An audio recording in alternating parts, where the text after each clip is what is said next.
If you confuse someone, you will lose them. This is a statement we learned from Donald Miller, author of the book Story Brand. Donald Miller often points out in his book that we cannot win if we confuse our customer too much.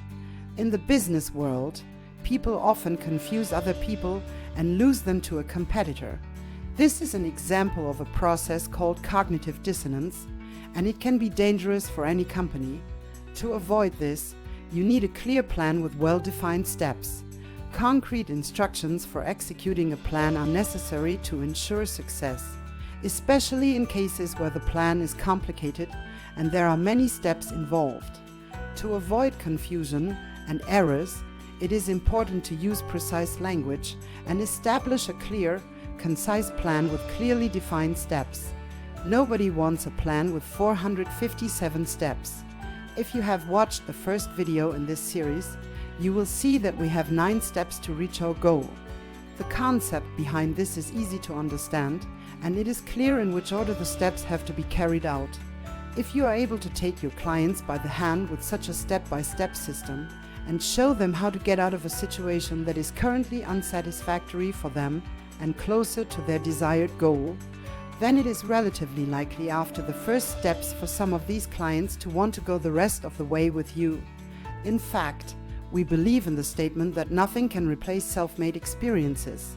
If someone says they are great, you can believe them or not. If you then talk to several people who all say he is great, then it becomes more likely.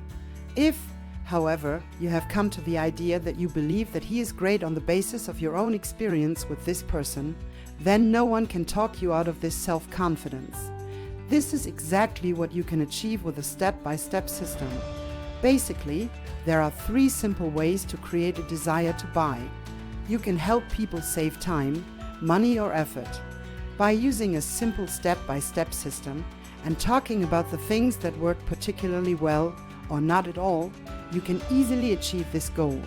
Maybe you can remember a time when you couldn't read or drive a car. Back then, every letter or every single lane change you had to make in your driving lesson was a complicated thing. By now you are probably much better at these things, and you can probably drive and talk to the other passengers in your car at the same time. The reason for this is that you have achieved a certain confidence in these actions. And you are probably 100% sure that you can tie your shoes because you have done it many thousands of times in your life.